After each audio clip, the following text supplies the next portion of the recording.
أكترية تاع الجوامع هنا في إسبانيا شادينهم مغاربة، هما اللي مستكلفين بكلش، كي نقولك الأغلبية يعني 95% حتى 99% مغاربة، حتى ملي كنت في بلجيكا مغاربة، فرنسا ما على باليش، ونضل حتى لهولندا، وما عندهم جالية كبيرة، ونورمال الله يكتر خيرهم. وين راه المشكل؟ أي واحد ساهم في بناء مسجد ولا كلاء ولا حاجة، ربي يكتر خيره.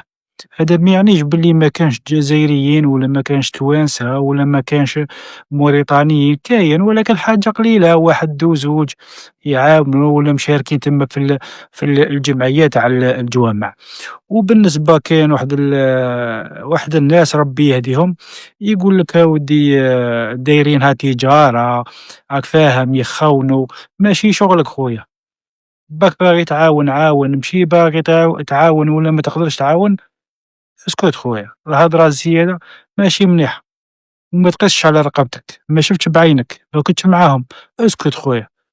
قدرت تتعاون عاون، ما قدرتش تعاون اسكت، فهمتني؟ حنا ما سويناش. والجامعة هنايا راه عندها مسؤولية كبيرة، هنا ماشي كيما البلاد التريسينتي والما وصوالح على الدولة، لا، هنايا عندك تخلص تريسينتي، تخلص الماء، كل شهر تخلص لوس امبويستوس، وإلا راك كاري علاش هنا يبغوا يشرو باش ما يخلصوش الكرا تاع الجوامع، فهمتوني؟ والكرا غالي هنايا، ماشي ساهلة، ماشي كيما راك حاسب نتايا، فهمتني كيفاش؟